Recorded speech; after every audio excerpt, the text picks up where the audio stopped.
Hello guys, welcome to Study IQ. तो दोस्तों today we are going to move towards the next topic, that is period from 1945 onward. अब period हम लोगों को 1945 onwards का देखना है ना. Obviously it will be in the time period of the Indian independence. So now India will move closer and closer towards independence. We have already seen this entire saga started way back in 1939. World War II is perhaps the important event. ऐसा बहुत जगह पे कहा भी जाता है कि world war 2 अगर नहीं होता तो इंडिया को इंडिपेंडेंस मिलने में और ज़्यादा दिक्कत जाती. ये क्यों, ये अगले 3 लेक्चर्स में हम लोगों को देखना है. Period of 1945 to 1947. I am going to divide it into 3 lectures, रफली 30 to 40 minutes each. But let's move towards this one. 1939 में हमने देखा था कि क्रोनोलॉजी हमेशा याद रखनी. यूपीएससी ऐसे बेतु के सवाल पूछता है क्रोनोलॉजी वाले. तो सबसे पहले सितंबर 1939 we can say world war 2 started. Thereafter फिर अक्टूबर 1939, precisely 22nd October 1939, Congress ministries resigned. Thereafter फिर 22nd December 1939, Day of Deliverance started by Muhammad Ali Jinnah. हमने देखा था कि Day of Deliverance perhaps mark the transition of the Muslim League and majority of its leader from moderate communalism to extreme communalism. Extreme communalism का मतलब violence नहीं होता है. Extreme communalism मतलब Muslim people for development of the Muslim nationalism will start the mass politics. हमने ये भी देख के रखा था कि Mohammad Ali Jinnah himself was a very good friend of Tilak, and Tilak ने जैसे हिंदू नेशनलिज्म चालू किया था वही पैरामीटर में अब अल्टीमेटली जिन्ना अपना मुस्लिम नेशनलिज्म चालू करेंगे. देयर आफ्टर फिर मार्च 1940 आते आते Mohammad Ali Jinnah developed his 2 nation theory. And 2 nation theory का बेस भी हमने देख के रखा था कि जिन्ना का कहना था कि experience suggest that no matter whatever socio-economical program of a particular political party is, a Muslim is going to vote for his co-religionist and Hindu will vote for his co-casteist, मतलब उसके casteist के बंदे को ही या फिर उसके caste के बंदे को ही वोट दे रहा है. तो considering all this particular aspect, there are indeed 2 nations that have developed in the country. Further फिर ये particular theory के बाद हमने देखा था कि अगस्त 1940 में वाइसरॉय लिनलिथगो का अगस्त ऑफर, जिसमें डोमिनियन स्टेटस देने की उन्होंने बात करके रखी थी, everybody by and large rejected it. Congress वो डोमिनियन स्टेटस नहीं चाहता था एंड अब मुस्लिम्स को अपना सेपरेट मुस्लिम नेशन चाहिए. फिर हमने देखा था कि सितंबर 1940 में एक individual satyagraha which was suppose to be a limited satyagraha वो गांधी जी ने लॉन्च करके रखा हुआ था, जिसके ऊपर का डाटा भी हम लोगों ने अब इलैबोरेटली देख के रखा है. 1941 में ऐसा कोई मेजर इंपॉर्टेंट इवेंट नहीं है. 2 event we can say that कि मार्च 1941 में Karachi session of the Muslim League, जहां पे उन्होंने word Pakistan was adopted, and after 1941 में ही अल्टीमेटली फिर वॉर एडवाइजरी काउंसिल या फिर entanglement of the majority of Indians into viceroy's executive council actually occurred. Out of 12 member 8 member जो इंडियन बनाए गए थे.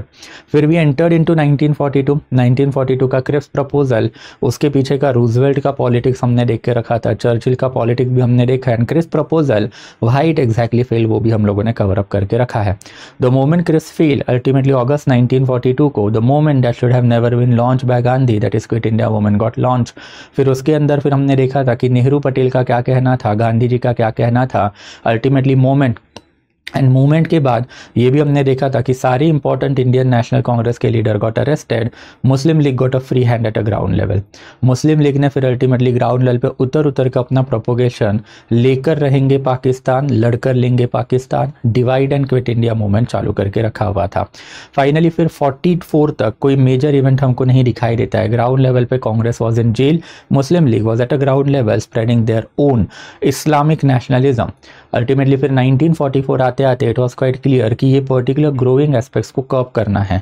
फॉर दैट पर्पज अल्टीमेटली फिर मल्टीपल फार्मूलाज केम आउट, जिसमें हमने देखा था कि सी राजगोपालाचारी फार्मूला 1945 आते आते अल्टीमेटली फिर Desai Liaquat pact was also there, and इसके अलावा मल्टीपल अदर प्रॉब्लम्स या फिर multiple other solutions were given to the problem of the constitutional deadlock.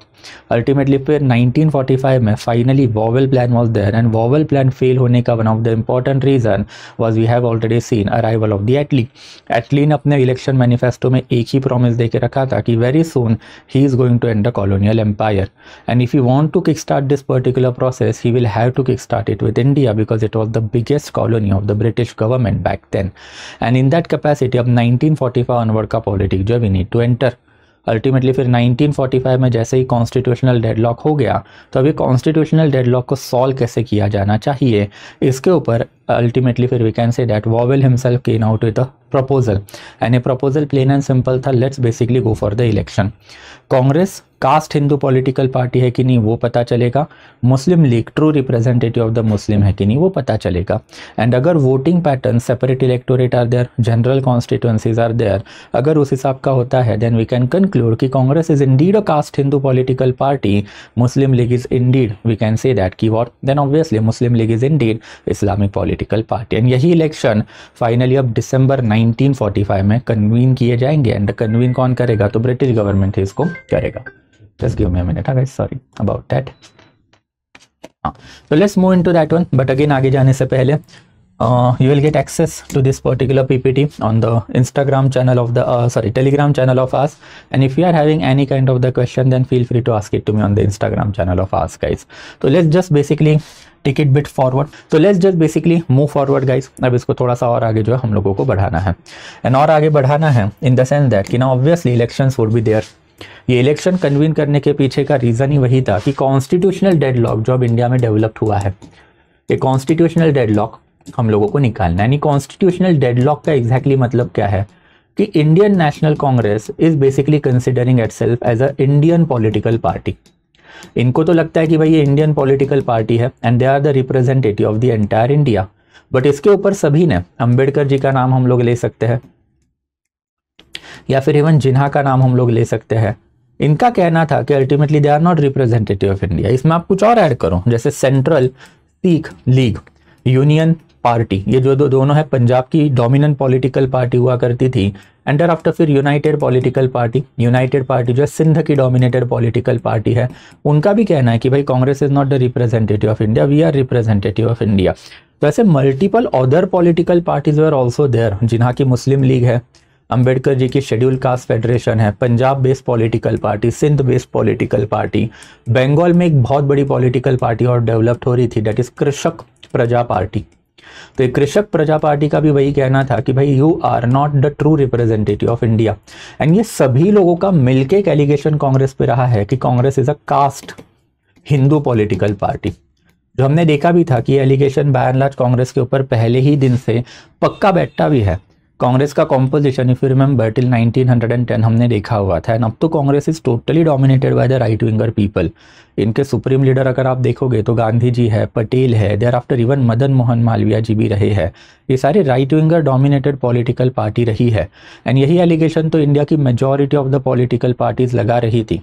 ये जो नाम मैंने अभी आपको देके रखे, central Sikh League, Union party, United party, कृषक प्रजा पार्टी, शेड्यूल कास्ट फेडरेशन, मुस्लिम लीग, ये कोई छोटे मोटे नाम नहीं है। बाय एंड लार्ज ये पर्टिकुलर पॉलिटिकल पार्टीज अपने अपने एरियाज़ में कांग्रेस को सबसे ज़्यादा राइवल पॉलिटिकल पार्टीज रही है। एंड ये particular political parties over a period of the time government में भी आई हुई है आफ्टर 1939। तो in that capacity of they are really alleging Congress के ऊपर कि you are not the representative of India, then गड़बड़ है ना। बॉवेल ने जो कॉन्फ्रेंस बुला के रखी थी, दैट इज शिमला कॉन्फ्रेंस, वहां पे ये प्रॉब्लम हुआ। In Shimla conference ultimately Congress का कहना था कि they are the representative of India, तो जो भी basically Hindu as well as Muslim member रहेंगे, ये सारे के सारे मेंबर जो है कांग्रेस से जाने चाहिए। And for that purpose Congress जो अपना 1937 का इलेक्शन परफॉर्मेंस लेके बैठी हुई थी। What Congress forgotten that basically 1945 आते आते सिचुएशन चेंज हो चुकी है, एंड अब इनके ऊपर जो है मुस्लिम लीग आके बैठ गई है। And Muslim League are claiming कि they are the true representative of the Muslims in India. तो मुस्लिम रिप्रेजेंटेशन जो है वो सारा का सारा मुस्लिम लीग का ही होना चाहिए, to which Congress had always basically oppose. Congress का कहना था कि भाई कौन से बेसिस के ऊपर मुस्लिम लीग इज क्लेमिंग कि they are the representative of Muslim. देखो हमारा 1937 का इलेक्शन इज देयर, 1937 के इलेक्शन में even on the Muslim separate electorate seat we were the dominant political party. तो आप ये नहीं बोल सकते कि Muslim League is a sole representative of the Muslim. And इसी बात के लिए के ऊपर लेके तो पूरा शिमला कॉन्फ्रेंस जो है फेल हो गया था, बिकॉज फिर caste Hindus and there after Muslim कौन से पॉलिटिकल पार्टी से आने हैं, इसके ऊपर तो ये दोनों एग्री नहीं कर रहे थे ना। कांग्रेस का कहना था कि Muslim as well as Hindu दोनों नंबर मेंबर हम लोग देंगे, एंड देयर आफ्टर ये कास्ट हिंदू अगर आप बोलो मत, हिंदूज आर यूनाइटेड, जिसके ऊपर अल्टीमेटली अंबेडकर मान नहीं रहे थे। On the other hand Muslim league जिन्हा का कहना था कि भाई इनको मुस्लिम रिप्रेजेंटेटिव भेजने का कोई अधिकार नहीं है, मुस्लिम रिप्रेजेंटेटिव हमारे ही होने चाहिए। And it was on that question that is Muslim representative into viceroy executive legislative council कहाँ से आएंगे, इसी के ऊपर तो एक कॉन्फ्रेंस पूरी की पूरी ब्रेकडाउन हुई थी। तो considering all this particular aspect we can say that कि एक डेडलॉक आ चुका है, एंड यही डेडलॉक जो है आगे बढ़ाना था, मतलब इसको बेसिकली रिमूव करना था। एंड रिमूव करने के लिए ना basically let's go to the election ना। ये इलेक्शन जो है अब बेसिकली हम लोग जो डिक्लेयर करेंगे। इट वॉज बेसिकली इन जुलाई 1945 जब शिमला कॉन्फ्रेंस जो कोलैप्स हो गई, एंड तभी वॉवेल ने डिसाइड करके रखा था कि election is the only way forward, and वही particular election was now convene in 1945-1946। Ultimately फिर ये पर्टिकुलर इलेक्शन जो है सेंट्रल लेजिस्लेचर के हुए, एंड सेंट्रल लेजिस्लेचर के जो इलेक्शन है वो गवर्नमेंट ऑफ इंडिया एक्ट 1919 के बेसिस पे हुए। क्यों? Because government of India act 1935 central level पे कभी एक्सेप्ट ही नहीं हुआ ना, इसके जो फेडरल प्रोविजन है वो एक्सेप्ट ही नहीं हुए, तो you can not implement this particular act at a central level. तो सेंट्रल लेवल पे अगर आपको इलेक्शन करवाने हैं तो वो एक्ट ऑफ 1919 से ही होंगे, and that is what exactly happened over here. तो अल्टीमेटली फिर जैसे ही वी कैन से एक नया इलेक्शन होगा, कांग्रेस की पोजीशन फिक्स हो जाएगी, मुस्लिम लीग की पोजीशन फिक्स हो जाएगी, thereafter there will be one government as well as there will be one imperial legislature which is functioning, and अगर वो फंक्शन कर रहा है तो British government along with the new political dimension can take their decision. That was the idea, and for that purpose ultimately these elections were convened.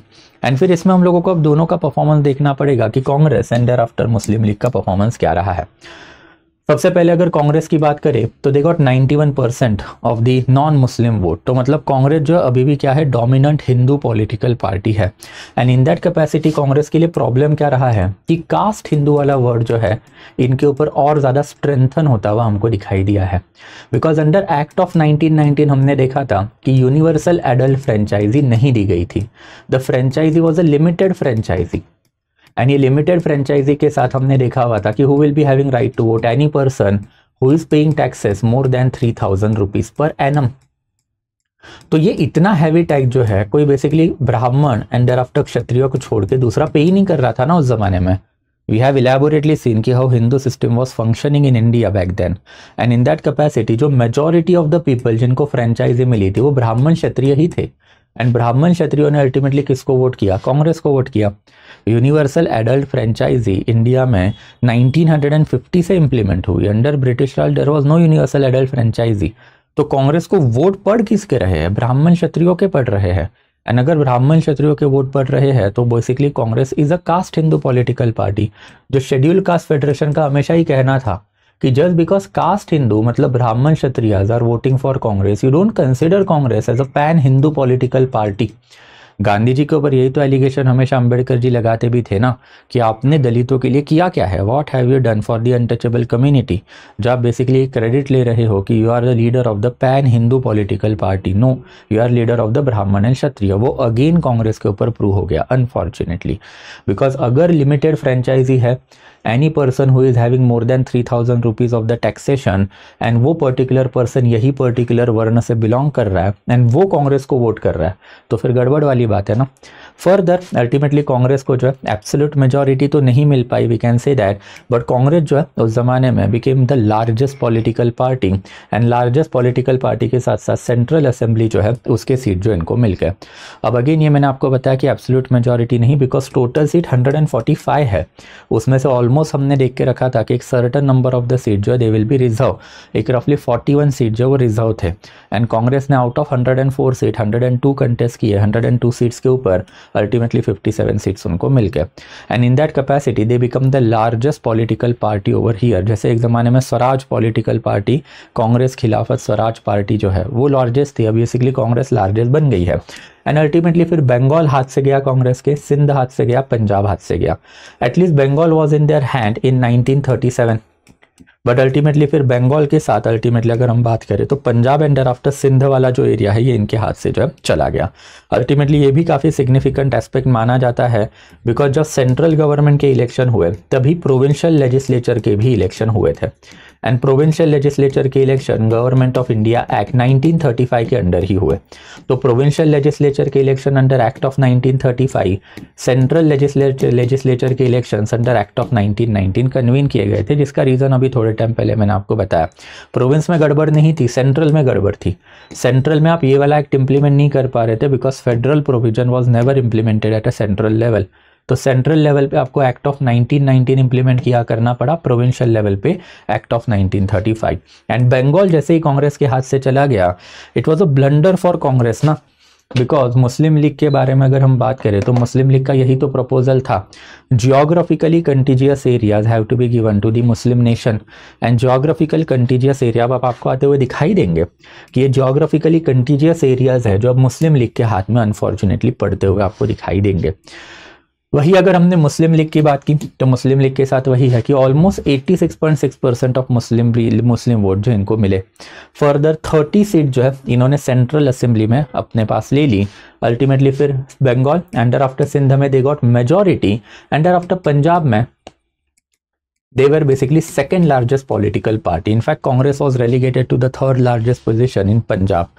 And finally we can say that कि अगर पंजाब में हम बात करें तो कांग्रेस ने finally unionist party Akali party के साथ कोएलिशन बना के मुस्लिम लीग को जो है वापस से पावर में आने से रोक दिया। That again cause problem for the Congress, Jinnah का यही तो एलिगेशन हमेशा रहा है कि Congress is never ready to share any kind of the political power with Muslim. And अगर कांग्रेस पॉलिटिकल पावर मुस्लिम लोगों के साथ शेयर ही नहीं कर रहा है, how are we going to keep united India? India united रहना हिंदू मेजॉरिटी के अंडर तो पॉसिबल नहीं है, तो you shall be giving due representation to that particular community. अब whatever the case might be, historically जैसी कंट्री डेवलप्ड हुई है, you can't alter the historical reality, तो you need to have that compromise जो कांग्रेस ने अब यहाँ पे भी नहीं किया। बट फिर एटलीस्ट मुस्लिम लीग ये तो कह सकती है कि they were basically now the true representative of the Muslim communities in India. ये जिन्हा के पॉलिटिकल पार्टी की विक्ट्री मानी जाती है, जिन्हा के पॉलिटिकल एक्यूमेन की भी विक्ट्री मानी जाती है कि उन्होंने अल्टीमेटली जो मॉडरेट कम्युनलिज्म 1940 में छोड़ दिया, एक्सट्रीम कम्युनलिज्म अडॉप्ट किया, एंड एक्सट्रीम कम्युनलिज्म से ग्राउंड लेवल पे अपने मैसेजेस स्प्रेड किए, लोगों ने उसको एक्सेप्ट कर लिया। पीपल जो ultimately were ready to accept the demand of Mohammad Ali Jinnah कि there shall be a separate Muslim nation, and ये सेपरेट मुस्लिम नेशन को पड़ता हुआ वोट है। बिकॉज हार्डली 8 ईयर्स एगो 1937 में जो प्रोविंशियल इलेक्शन हुए थे, वो इलेक्शन में ultimately Congress were the representative of the Muslim, but अब 8 साल बाद जो सिचुएशन हैड अल्टर्ड, तो वी कैन क्लियरली से during this particular time period communal voting जो है इंडिया में अब देखने को हम लोगों को मिलती है। तो जिन्हा ने जो बोला वो एक्चुअल में ग्राउंड लेवल पे इम्प्लीमेंट होता हुआ भी दिखाई दिया है, परहैप्स जिन्हा के वजह से वो ग्राउंड लेवल पे इम्प्लीमेंट होता हुआ दिखाई दिया है। एंड इन दैट कैपेसिटी अब बेसिकली हिंदू बंदा है या फिर बेसिकली कास्ट हिंदू बंदा जो है जिसके पास राइट टू वोट है, वो इंडियन नेशनल कांग्रेस के पास आ गया है। एंड जबकि अगर हम लोग मुस्लिम लोगों की बात करते हैं तो मुस्लिम लोग जो है बेसिकली मुस्लिम लीग के पीछे आके खड़ी हो गई। तो इलेक्शन ने अभी सही में truly we can say that कि कम्युनल वोटिंग जो है वो देख ली। एंड आफ्टर यही इलेक्शन के टाइम में इंडिया में मल्टीपल अपसर्ज जो हम लोगों को दिखाई दिए है, इसके ऊपर भी हम लोगों को थोड़ी बहुत बातें करनी है। कि पॉपुलर अपसर्जेस की अगर बात करें तो हम लोगों को सबसे पहले दिखाई देता है कि it all started in 1945 itself. 1945 से लेके फरवरी 1946 के बीच में 2 इंपॉर्टेंट इवेंट इंडिया में हुए। सबसे पहले INA ट्रायल्स, जिसके ऊपर हम लोगों ने लास्ट लेक्चर में ही बात करके रखी है। There were total 7,500 prisoners, INA prisoner Britishers के पास हुए थे। एंड ये पर्टिकुलर प्रिजनर में से सबसे पहला ब्रांड जो है दैट इज बेसिकली 3, ढिलॉन हो सकते हैं, सहगल हो सकते हैं, एंड आफ्टर फिर basically this one that is another person. अब basically just the name just keep in my basically mind, ठीक है। बट ढिलॉन है, Sehgal, and there were one more person ultimately, and just extremely sorry नाम मेरे दिमाग से skip हो गया। तो इन लोगों को जो है बेसिकली क्या किया ब्रिटिशर्स ने, इसके ऊपर हमने पहले भी बातें करके रखी हुई थी कि एग्जैक्टली इनके साथ हुआ क्या। अल्टीमेटली फिर इसके पीछे नेहरू का रोल, देयर आफ्टर फिर इंडियन नेशनल कांग्रेस की defence committee, INA defence committee जो बना के रखी थी इन्होंने, उसके वजह से अल्टीमेटली ये लोग बचाए गए। बट एनीवेज INA ट्रायल की वजह से लोकल लेवल पे तो अपसर्ज होगा ही ना। इनफैक्ट हम लोगों ने इसके ऊपर कल भी बातें करके रखी थी कि आज के टाइम पीरियड में भी वो नोशन चलता है कि respective of the ideology, whatever INA was doing, whatever Bose ji was doing, he was doing it for the cause of Indian nationalism and Indian independence. अब आज के टाइम पीरियड में हम लोग सिंपैथेटिक व्यू पॉइंट रखते हैं because that ideology never arrived in our country. But अगर वो आती तो नेहरू के जगह Subhash Chandra Bose would have been the most criticised personality in our country. अब ऑब्वियसली वो सिंपैथेटिक वर्जन आएगा, वो आने के पीछे का one of the biggest reason is twin fold. पहले तो बोस हिमसेल्फ डाइड तो ही is basically considered as a martyr in our country. And INA trial के वजह से लोगों की जो बची कुची लॉयल्टी है ब्रिटिशर्स के ऊपर, अब वो भी चली गई। वैसे फिर अल्टीमेटली यही आईएनए ट्रायल जो है इनके खिलाफ, the name of third person is basically Rashid Ali. तो जो थर्ड पर्सन है बेसिकली राशिद अली, इनके अगेंस्ट जो है बेसिकली कैलकाटा में एजिटेशन हुआ कि भाई इनको अरेस्ट भी नहीं किया जाना चाहिए एंड देयर आफ्टर इनको जो है बेसिकली कोई इम्प्रिजन में भी नहीं होनी चाहिए। एंड वैसे ही फिर अल्टीमेटली 1946 की अगर हम बात करते तो रॉयल इंडियन नेवी रेटिंग की जो म्यूटिनी है वो भी हमको दिखाई देता है। इसको रिन म्यूटिनी बोला जाता है। रिन म्यूटिनी मतलब रॉयल इंडियन नेवी की म्यूटिनी। एंड ये की किसने है, तो रिन रेटिंग्स ने करके रखी है। रिन रेटिंग्स का मतलब क्या है कि जब आप नेवल हायरार्की में जाते हो तो नेवल हायरार्की में ऑब्वियसली सबसे लोवेस्ट पॉसिबल जो पोजीशन होती है इनको बोला जाता है रेटिंग्स। तो जो बेसिकली नेवल रेटिंग्स है मतलब सबसे लोवेस्ट लेवल के इनके जो नेवल सोल्जर है, इन्होंने ये बेसिकली म्यूटिनी करके रखी थी। इनके भी बेसिकली कुछ ऑब्जेक्टिव थे, जैसे फॉर एग्जांपल इनको भी आईएनए ट्रायल से प्रॉब्लम था। वैसे फिर अल्टीमेटली दूसरा जो है ब्रिटिशर जो है इनसे भी इनको प्रॉब्लम था एंड दे वर डिमांडिंग कि इंडिया को वेरी सुन इंडिपेंडेंस ग्रांट आपको करना है। एंड आफ्टर तीसरा इंपॉर्टेंट प्रॉब्लम जो था, ये बेसिकली जो इनइक्वालिटी फेस कर रहे थे वो प्रॉब्लम जो इनको आया। The everything started from HMIS तलवार। HMIS तलवार नाम की एक शिप थी एंड ये HMIS तलवार नाम के शिप से अल्टीमेटली जो है this particular mutiny started. His Majesty's Indian ship तलवार नाम था उसका। तो बेसिकली HMIS तलवार से म्यूटिनी चालू हुई एंड धीरे धीरे फिर बॉम्बे के साथ अल्टीमेटली फिर कराची, ये वाले पोर्ट में जो है बेसिकली ये पर्टिकुलर म्यूटिनी फैलती भी हम लोगों को दिखाई दी है। अल्टीमेटली ये म्यूटिनी जो है by the time period of February March only it got curved. February यानी एंड मार्च में वी कैन से दैट कि मोहम्मद अली जिन्ना एंड देयर आफ्टर फिर वल्लभ भाई पटेल ये जॉइंटली अल्टीमेटली बॉम्बे में रिन रेटिंग से मिले एंड रिन रेटिंग्स को इन्होंने कन्विंस किया कि राइट नाउ ब्रिटिश गवर्नमेंट के खिलाफ जाने का कोई सेंस नहीं है। We are talking with the government and we are basically getting the way out. तो आप बेसिकली थोड़ा टाइम रखना। But whatever the case might be, ये इलेक्शन टाइम पीरियड था दिसंबर जनवरी 1945-1946। तो यही टाइम पीरियड में जब ये पॉपुलर अपसर्जेस आए वो काफ़ी सिग्निफिकेंट है। ये पॉपुलर अपसर्जेस अगर हम लोग देखते हैं तो स्टेज 1 में स्टूडेंट के साथ साथ अल्टीमेटली फिर नेवल रेटिंग जो है इन्होंने ये पर्टिकुलर अपसर्ज जो है चालू कर दिया। एंड ये चालू करने के बाद सेकेंड स्टेज में अल्टीमेटली पहले city people and there after फिर अल्टीमेटली रूरल पीपल जो है they also basically join this particular movement. इसमें मल्टीपल छोटे छोटे मूवमेंट्स हुए हैं but that is something for the local PCS। जैसे फॉर एग्जाम्पल तिभागा मूवमेंट हुई, जैसे for example communist party of India के कुछ रेवोल्यूशन हुए। बट ये सारी चीज़ें जो है स्टेट PCS के लिए, तो I will not enter into that much of detail. इनके इम्पैक्ट काफ़ी सिग्निफिकेंट है। इम्पैक्ट की अगर बात करें तो जो इरोडिंग लॉयल्टी है इंडियन सिटीजन्स की ऑन ब्रिटिश पीपल वो हम लोगों को दिखाई देती है। Masses had undertaken fearless action. People रास्ते पे भी आए, पीपल ब्रिटिश गवर्नमेंट के खिलाफ भी गए एंड ब्रिटिश गवर्नमेंट की अथॉरिटी को मानने से लोगों ने मना कर दिया। रिवॉल्ट अब सिर्फ और सिर्फ आर्मी में ही नहीं हुआ, रिवॉल्ट जो है अब बेसिकली कहाँ पे हुआ, नेवल अरीना में भी हुआ। आर्मी रिवॉल्ट, नेवल अरीना में revolt, it clearly showed to the British कि अब धीरे धीरे उनका टाइम इंडिया से जा रहा है। इनफैक्ट इसके ऊपर हम लोगों ने अब पहले लेक्चर्स में इलेबोरेट बातें करके रखी है कि army was always a pillar of faith of British rule in India. Revolt of 1857 तक को कर्व करने का जो काम है इंडिया की ही आर्मी ने ब्रिटिशर्स के लिए किया हुआ था। तो दैट आर्म फोर्सेस की loyalty was eroding because of INA trial. INA trial की वजह से रिन लोगों ने तो म्यूटिनी ही कर दी, रिन रेटिंग्स ने। But on the other hand there was a huge amount of the problem even with in army. Army में सिख रेजिमेंट हो सकती है या फिर मराठा रेजिमेंट हो सकती है या फिर अल्टीमेटली फिर मद्रास रेजिमेंट हो सकती है। ये सारे ही रेजिमेंट जो अब धीरे धीरे इंडियन नेशनल कांग्रेस के लिए लॉयल होते हुए हमको दिखाई दिए हैं। एंड इसमें जो मुस्लिम पॉपुलेशन है आर्मी में वो अब मुस्लिम लीग के लिए लॉयल हो रही है। तो इवन आर्मी में प्रॉब्लम हो चुका है, नेवल फोर्सेस में प्रॉब्लम हो चुका है। And considering all this particular aspect it mark the end of the British rule. 1945 December, January 1946, it was quite clear by that period of the time that British rule is sooner or later going to end in our country. इसके ऊपर at least declaration जो आएगा letter हम देखेंगे, but एटली ने manifesto में पहले भी क्लियर आउट करके रखा था कि British government very soon is going to end the colonial empire. Under after फिर मेजर लीडर्स सारे के सारे अब इंडिपेंडेंस की बातें करते हैं आपको दिखाई देंगे। ऐसा नहीं है कि सारे इंडिपेंडेंस की बातें कर रहे, कुछ लॉयल अभी भी है, कुछ कम्युनिस्ट लीडर हो सकते हैं, कुछ हिंदू महासभा के लीडर हो सकते हैं who were in power and who did not want any kind of the independence. In fact even Ambedkar ji भी जो है इस ज़माने में एंटी इंडिपेंडेंस ही हुआ करते थे, उनका भी वही कहना था कि अगर इंडिपेंडेंस दोगे तो इंडिया में हिंदू मेजॉरिटी आएगी, एंड हिंदू मेजॉरिटी आ गई तो अनटचेबल कम्युनिटी का क्या होगा।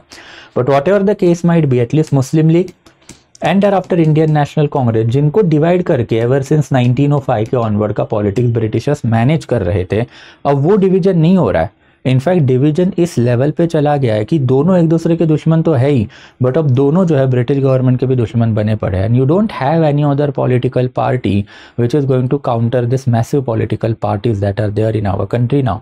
Indian National Congress is the largest political party and it is the representative of the largest group in our country, that is caste Hindus. And on the other hand, Muslim League is the second largest political party and it is the representative of the second largest political group in our country, that is Islamic. तो जो major leader है ये दोनों political party के, वो कोई compromise के mood में ही नहीं थे ना। Congress wanted independence with united India, Akhand Bharat.